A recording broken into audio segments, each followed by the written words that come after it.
Hi, Gokulam movies നിർമ്മിക്കുന്ന cinema, Dileep നായകനാവുന്ന cinema, Dhyan ശ്രീനിവാസനും Vineeth ശ്രീനിവാസനും മുഖ്യ വേഷം ചെയ്യുന്ന സിനിമ. ലാലേട്ടൻ 20 മിനിറ്റ് ഈ സിനിമയിൽ പ്രത്യക്ഷപ്പെടുന്നു. ബബ്ബബ്ബ. ഈ സിനിമ 18-ാം തീയതി തന്നെ റിലീസ് ചെയ്യും.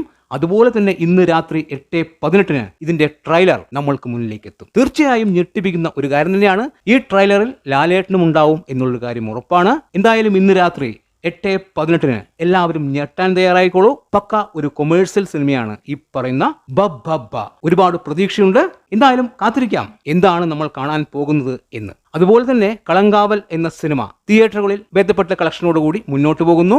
സാക്നലിന്റെ കണക്ക് പ്രകാരം 52,80,00,000 രൂപയാണ് 5 ദിവസം കൊണ്ട് സിനിമയ്ക്ക് നേടാൻ സാധിച്ചിരിക്കുന്നത്. ഇന്ന് 6-ാം ദിവസം. സിനിമയുടെ ബുക്ക് മൈ ഷോ കളക്ഷൻ കുറച്ച് താഴേക്ക് പോയിട്ടുണ്ട് എന്നുള്ളത് തന്നെയാണ് നമുക്ക് കാണാൻ സാധിക്കുന്നത്. ഇന്നലെ 4,000-ന് മുകളിലുള്ള ടിക്കറ്റുകളാണ് സിനിമയ്ക്ക് വിറ്റുപോയതെങ്കിൽ ഇന്ന് 3,000-ന് താഴെ മാത്രമാണ് ടിക്കറ്റുകൾ വിറ്റുകൊണ്ടിരിക്കുന്നത്. വിദേശ രാജ്യങ്ങളിലെ കളക്ഷൻ നല്ല രീതിയിൽ കുറഞ്ഞിട്ടുണ്ട് എന്നുള്ളൊരു കാര്യം നമ്മൾ പറഞ്ഞിരുന്നു. ഇന്നലെ സിനിമയ്ക്ക് വേൾഡ് വൈഡ് കളക്ഷനായിട്ട് 4.5 കോടിയോളം വന്നെങ്കിൽ ഇന്ന് 4 കോടിക്ക് താഴെ മാത്രമേ വേൾഡ് വൈഡ് കളക്ഷൻ ഉണ്ടാവൂ എന്നുള്ളത് തന്നെയാണ് മനസ്സിലാക്കാൻ പറ്റുന്നത്.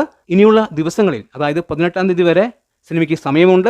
ആ ദിവസങ്ങളിൽ നല്ല രീതിയിൽ പ്രേക്ഷകർ അടിച്ചു കയറിയാൽ മാത്രമേ സിനിമയ്ക്ക് 100 കോടി എന്നൊരു സ്വപ്നം നേടാൻ സാധിക്കുകയുള്ളൂ. അത് കഴിഞ്ഞാൽ ബബ്ബബ്ബ എന്ന സിനിമ റിലീസാണ്. മിക്ക തിയേറ്ററുകളിലും ബബ്ബബ്ബ മുൻപേ ചാർട്ട് ചെയ്തതാണ്. അതുകൊണ്ട് തന്നെ ഈ പറയുന്ന കളങ്കാവലിന് തിയേറ്ററുകൾ ഒഴിഞ്ഞു കൊടുക്കേണ്ടി വരും. അതുകൊണ്ട് തന്നെ മാക്സിമം കളക്ഷൻ അതിനുള്ളിൽ നേടിയെടുക്കാൻ സാധിച്ചാൽ സിനിമയ്ക്ക് ഗുണകരമായി മാറും. അല്ലെങ്കിൽ സിനിമയ്ക്ക് ഈ സ്വപ്നം എത്തിപ്പിടിക്കാൻ പറ്റാതായി പോകും. എന്തായാലും കാത്തിരിക്കാം ബബ്ബബ്ബ എന്ന സിനിമയുടെ ട്രെയിലറിനായും അതുപോലെ സിനിമയുടെ റിലീസിനായും കളങ്കാവൽ എന്ന സിനിമ 100 കോടി നേടുന്നതിനായും. ഓക്കെ, എന്താണ് നിങ്ങളുടെ അഭിപ്രായമെന്ന് കമന്റ് ബോക്സിൽ കമന്റ് ചെയ്യുക. വീഡിയോ ഇഷ്ടമായാൽ ചാനൽ സബ്സ്ക്രൈബ് ചെയ്യുക. പുതിയൊരു വീഡിയോയുമായി കാണുന്നവരെ ബൈ ബൈ.